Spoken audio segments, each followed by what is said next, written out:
A ese de Chantada perdeu na casa do Boiro, os xuvenís gañaron e o femenino tamén perdeu. Esta é a crónica que aparece na páxina da ese de Chantada dos encontros destes equipos.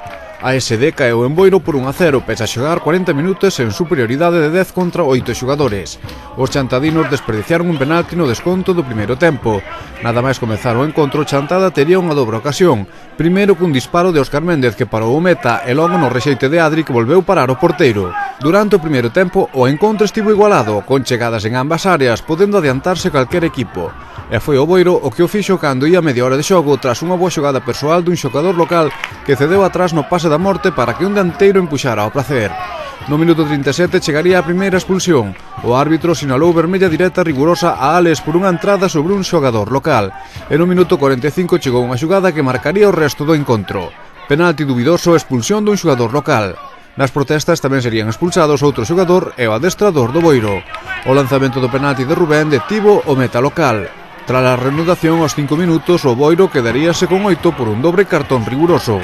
Quedaban así 40 minutos por diante para que o Chantada remontara xogando 10 contra 8. Os homes de Carolo non souberon atacar a defensa ben plantada na área do Boiro e apenas dispuxeron de ocasións para marcar.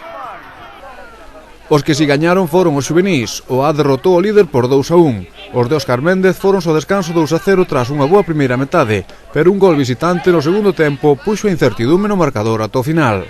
Tras uns primeiros 10 minutos de dominio visitante cun par de achegamentos peligrosos, o Chantada sentouse no terreo de xogo e tamén comezou a chegar á meta visitante.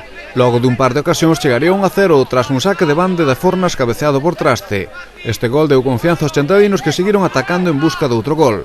E este gol chegaría logo dun erro defensivo visitante que deixou a Adrián só diante do meta, superando cunha boa definición.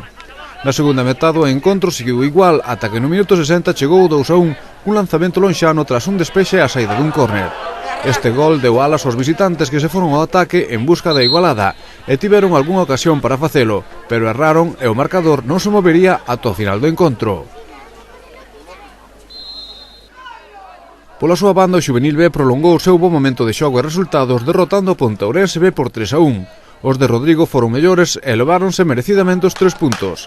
Os chantadinos foron ao descanso cunha vantaxa de 2-0 gracias aos tantos de Pedro e Amancio, e aos poucos minutos da reanudación, Pedro sentenciaría o encontro facendo 3-0. Os visitantes recortarían posteriormente distancias, pero o marcador non se movería e os 3 puntos quedarían na casa, sumando os chantadinos 10 dos últimos 15 puntos disputados.